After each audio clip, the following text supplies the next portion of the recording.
আজকে ভেজিটেবল দিয়ে উত্তপম খেলাম। এটা পর্দি পাউডার করছি ওই উত্তপম দিয়ে খাওয়ার জন্য। ছোলার ডাল, বিউলির ডাল, তিল, রসুন, শুকনো লঙ্কা আর হিং, জিরে, কাশ্মীরি লঙ্কার গুঁড়ো এগুলো ড্রাই ফ্রাই করে পাউডার করছি।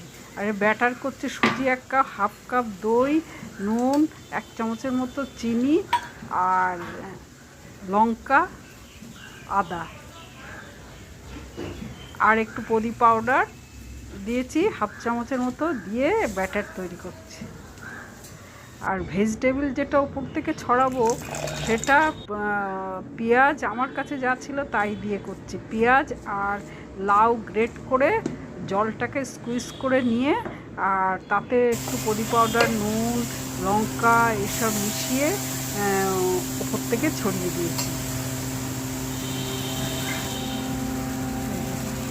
লাউ আর পেঁয়াজ এই যে পদি পাউডার দিচ্ছি,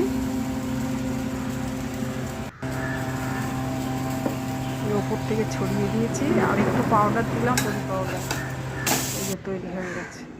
পদি পাউডার দিয়ে